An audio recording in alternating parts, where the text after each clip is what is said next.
Hello, I'm Kim Kruger. I'm the Dean of the University of Wyoming School of Pharmacy. The 3 COVID vaccines that are approved for use in the U.S. were created using the same development and approval process that's used for any medication or vaccine. Over 30,000 subjects were enrolled in the Phase 3 clinical trials for each of these vaccines. This is comparable to, or actually more than, the number of subjects enrolled in Phase 3 clinical trials for other vaccines that are currently approved for use in the United States. The timeline to get the COVID vaccines to market was decreased for 3 reasons. First, as the COVID pandemic began to develop, governments around the world, including the U.S. government, made funding available to researchers in universities and companies who are already working on vaccines.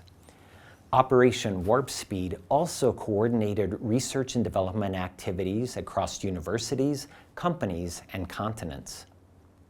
Second, the mRNA delivery platform that's used in 2 of the 3 COVID vaccines have been in development for over 30 years.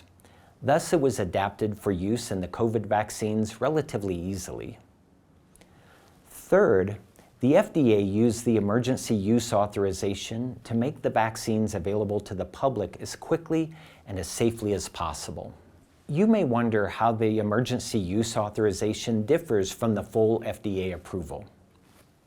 The emergency use authorization is a mechanism authorized by Congress to allow the FDA to get vaccines or treatments to market as quickly as possible when 1, there's a public health emergency, and 2, there's currently no existing vaccines or treatments on the market to address this public health emergency. When evaluating the emergency use authorization, the FDA advisory panels review the safety and efficacy data from the Phase 1, Phase 2, and Phase 3 human clinical trials. They're evaluating the efficacy as well as the risks associated with the vaccine. These risks include both the serious, life-threatening risks as well as the common, less severe adverse events. The job of these advisory panels is to determine if the benefits of the vaccine outweigh the potential risks. A company submits a new drug application for the traditional approval process. Approval of a new drug application is required to make the vaccines commercially available beyond the emergency use authorization. The evaluation that I described for the emergency use authorization is also conducted for the traditional approval process. In addition, the FDA conducts further analyses to determine if any conditions cause the vaccines to work better or have more side effects, or to see if specific groups of people react differently to the vaccine. A new drug application contains thousands of pages of data, and if it were printed out, it would fill 1 to 2 semi-truck trailers. Thus, it takes a tremendous amount of time and expertise to review all of this data and conduct the subgroup analysis. This is why the traditional new drug approval process takes longer than the emergency use authorization approval.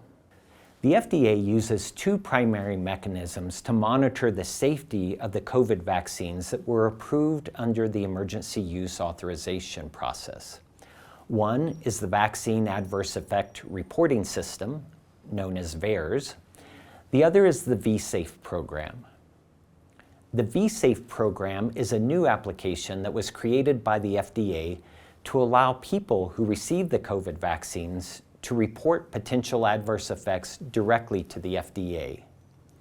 The VAERS program, or the Vaccine Adverse Effect Reporting System, was already in place. This system requires healthcare providers to report potential adverse effects of any vaccine, including the COVID vaccines.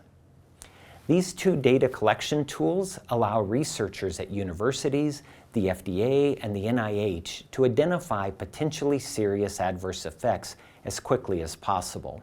The take-home point of all of this information is that more people have used the 3 COVID vaccines that are available for use in the U.S. than almost any other type of vaccine that's currently on the market. These vaccines have been evaluated more than most other vaccines and medications that are in use in the U.S. The COVID vaccines have been proven to be safe and effective for use. So be safe.